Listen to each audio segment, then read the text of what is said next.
o Brasil 247 está sendo alvo de uma campanha, Léo, de uma campanha difamatória, né, de uma campanha, na verdade, promovida por interesses bastante escusos, né? E eu vou dar um exemplo disso agora compartilhando uma matéria com você.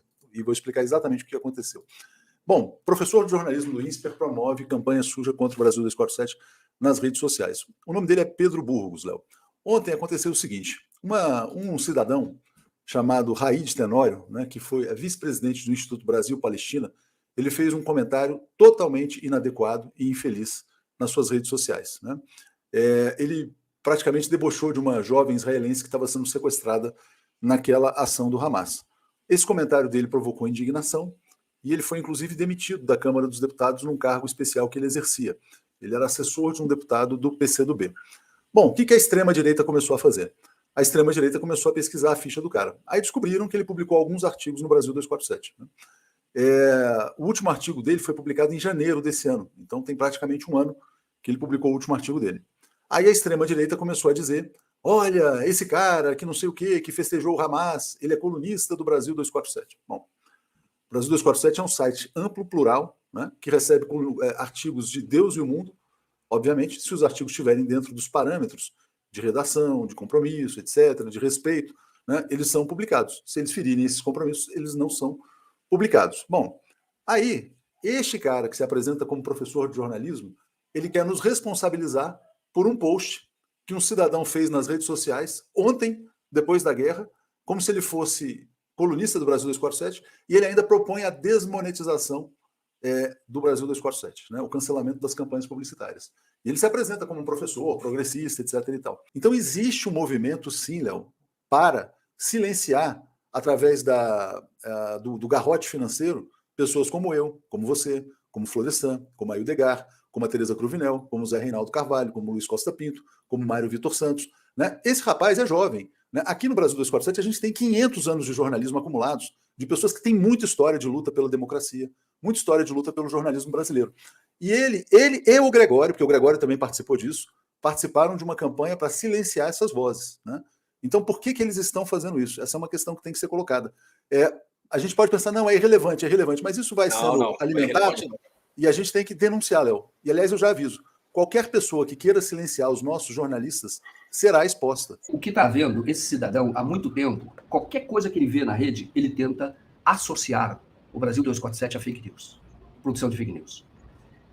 Ele é um professor do INSPER e ele sempre tenta, de alguma maneira, fazer uma campanha para que o 247 seja desmonetizado e que não receba nenhum tipo de publicidade institucional.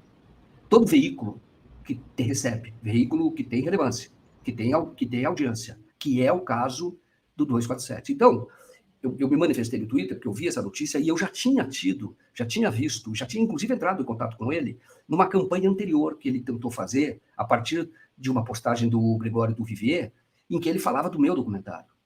E aí ele mentia. Tá? Ele fazia afirmação mentirosa.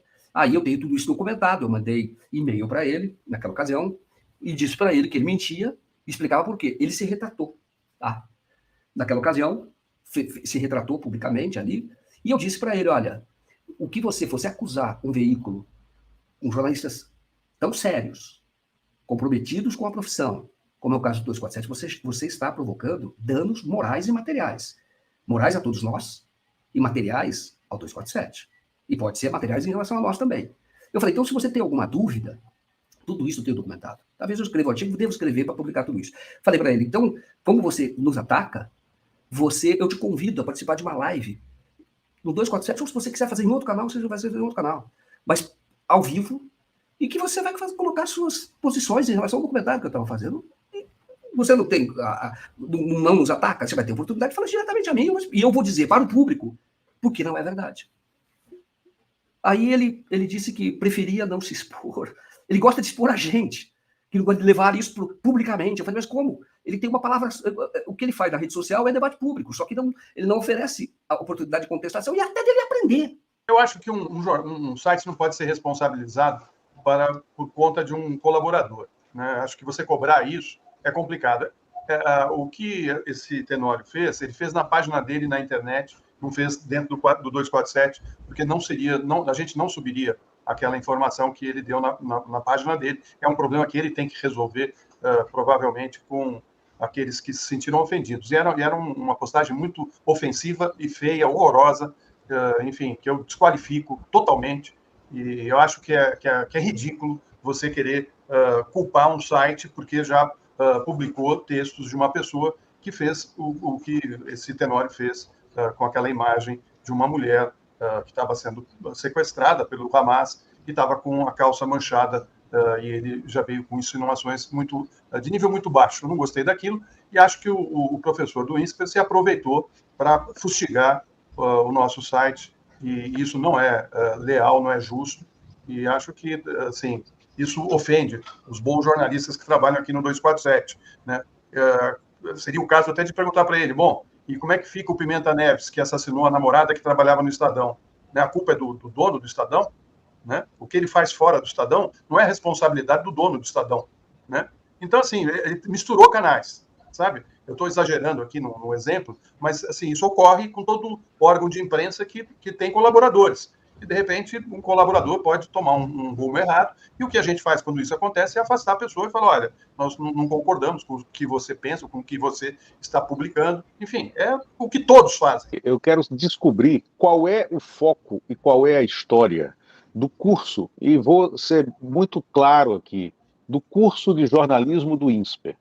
Né? Surgiu quando, né? Qual foi a contribuição que já deu para o jornalismo brasileiro, qual é a ementa desse curso de jornalismo do INSPER, qual é o ecossistema no qual ele está inserido. Porque nós sabemos, você, Florestan, veio da USP, né? Eu da Universidade Federal de Pernambuco, o Atushi da Universidade de Brasília, né? O Joaquim, se eu não me engano, posso estar errado, mas da PUC de São Paulo, né?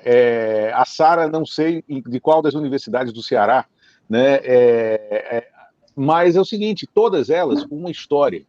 O INSPER, né, é um curso novo, recente, criado em torno de uma agenda econômica, uma agenda neoliberal, que é o que governa, né, a administração daquele centro universitário, que é o INSPER, produtor de conhecimento, sobretudo em outras áreas, mas não em jornalismo. Então, se a gente vai debater isso, que o debate seja amplo, inclusive nesses aspectos.